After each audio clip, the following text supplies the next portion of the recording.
ओंकारेश्वराय वन्दे देवम् अमरपूजितम् ज्योतिर्लिङ्गम् महापुण्यम् दिव्यम् च परमेश्वरम् नर्मदातीरसंस्थम् च भक्तानां वरदायकम् कैलासशिखराकारम् वन्देऽहं परमेश्वरम् नानारत्नमयी माला शोभितं शिरसि प्रभो चन्द्रकलाधरं देवं वन्देऽहं परमेश्वरम् भस्मोद्धूलित सर्वाङ्गं नागाभरणभूषितं व्याघ्राम्बरधरो देवं वन्देऽहं परमेश्वरम् अर्धनारीश्वराकारं पार्वत्याधाङ्गधारिणम् वृषारूढं महादेवं वन्देऽहं परमेश्वरम् नागेन्द्रकुसुमं प्रख्यं च भूधरम् अकालमृत्युनाशं च वन्देऽहं परमेश्वरम् दिगम्बरोऽसि देवेश जगदद्धारक सनातनम् नानाविभूतिभूषं च वन्देऽहं परमेश्वरम् नानारूपधरं देवं भुक्तिमुक्तिप्रदायकम् ज्योतिर्लिङ्गं महापुण्यवन्देऽहं परमेश्वरम् ओंकारेश्वराय वन्दे देवम् अमरपूजितम् ज्योतिर्लिङ्गं महापुण्यं दिव्यं च परमेश्वरम् नर्मदातीरसंस्थं च भक्तानां वरदायकम् कैलासशिखराकारं वन्देऽहं परमेश्वरम् नानारत्नमयी माला शोभितं शिरसि प्रभो चन्द्रकलाधरं देवं वन्देऽहं परमेश्वरम् भस्मोद्धूलित सर्वाङ्गं नागाभरणभूषितं व्याघ्राम्बरधरो देवं वन्देऽहं परमेश्वरम् अर्धनारीश्वराकारं पार्वत्याधाङ्गधारिणम् वृषारूढं महादेवं वन्देऽहं परमेश्वरम् नागेन्द्रकुसुमं प्रख्यं च भूधरम् अकालमृत्युनाशं च वन्देऽहं परमेश्वरम् दिगम्बरोऽसि देवेश जगदद्धारक सनातनम् नानाविभूतिभूषं च वन्देऽहं परमेश्वरम् नानारूपधरं देवं भुक्तिमुक्तिप्रदायकम् ज्योतिर्लिङ्गं महापुण्यवन्देऽहं परमेश्वरम्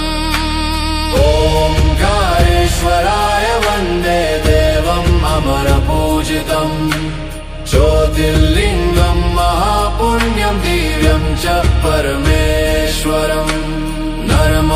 नर्मदातीरसंस्थं च भक्तानां वरदायकम् कैलासशिखराकारं वन्देऽहं परमेश्वरम् नानारत्नमयी माला शोभितं शिरसि प्रभो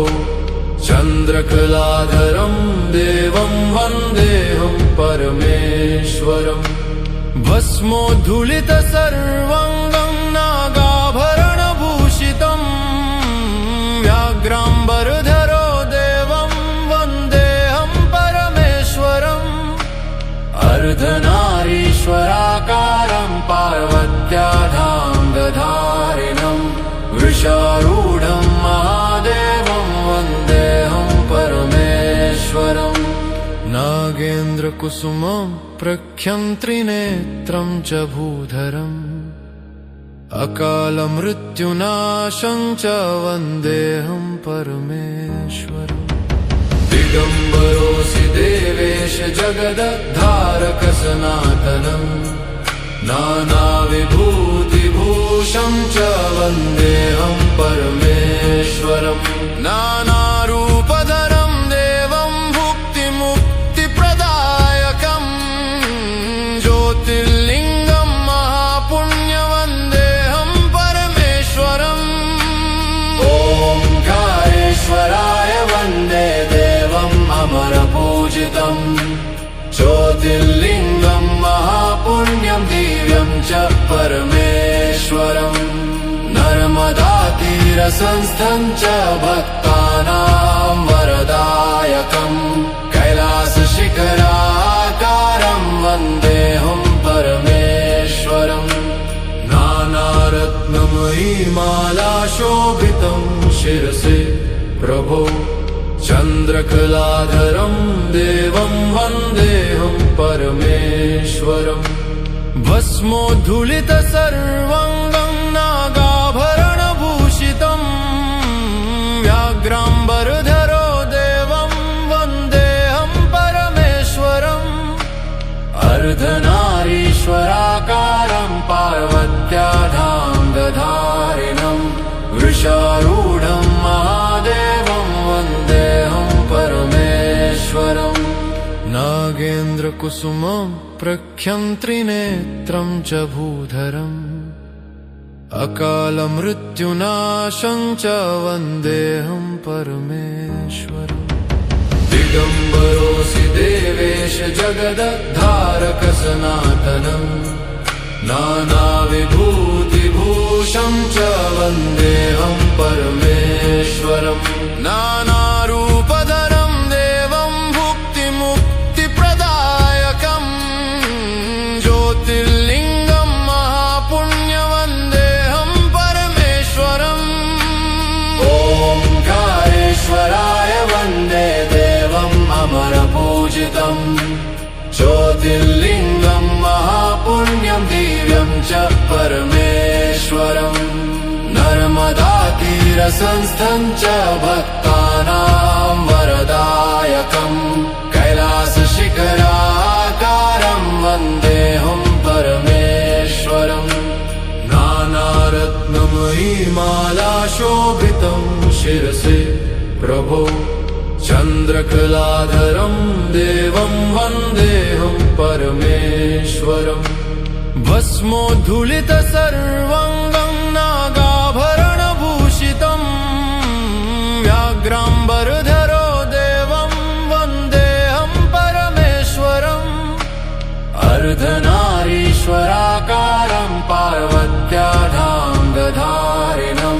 वृषारूढं महादेवं वन्देऽहं परमेश्वरम् नागेन्द्रकुसुमं प्रख्यन्त्रिनेत्रं च भूधरम् अकालमृत्युनाशं च वन्देऽहं परमेश्वरम् दिगम्बरोऽसि देवेश जगदद्धारक सनातनम् नानाविभूतिभूषं च वन्देऽहं परमेश्वरम् नानारूपधरं देवं भुक्तिमुक्तिप्रदायकं ज्योतिर्लिङ्गं महापुण्यवन्देऽहं परमेश्वरम् ओंकारेश्वराय वन्दे देवम् अमरपूजितम् ज्योतिर्लिङ्गं महापुण्यं दिव्यं च परमेश्वरम् नर्मदातीरसंस्थं च भक्तानां वरदायकम् कैलासशिखराकारं वन्देऽहं परमेश्वरम् नानारत्नमयीमालाशोभितं शिरसि प्रभो चन्द्रकलाधरं देवं वन्देऽहं परमेश्वरम् भस्मोद्धूलितसर्वाङ्गं नागाभरणभूषितं व्याघ्राम्बरधरो देवं वन्देऽहं परमेश्वरम् अर्धनारीश्वराकारं पार्वत्याधाङ्गधारिणं वृषारूढं महादेवं वन्देऽहं परमेश्वरम् नागेन्द्रकुसुमं प्रख्यन्त्रिनेत्रं च भूधरम् अकालमृत्युनाशं च वन्देऽहं परमेश्वरम् दिगम्बरोऽसि देवेश जगदद्धारक सनातनम् नानाविभूतिभूषं च वन्देऽहं परमेश्वरम् नानारूपधरं देवं भुक्तिमुक्तिप्रदायकं ज्योतिर्लिङ्गम्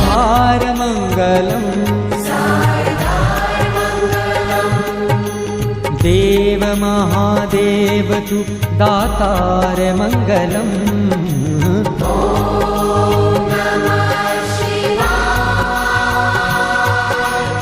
देव महादेव तु दातार मङ्गलम्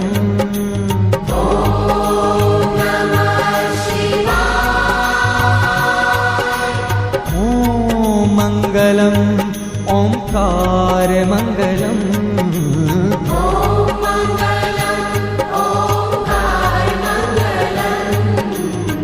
सोममङ्गलं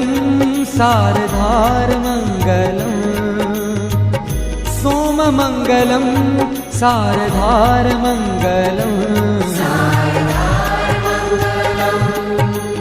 गङ्गमङ्गलं गङ्गाधारमङ्गलम्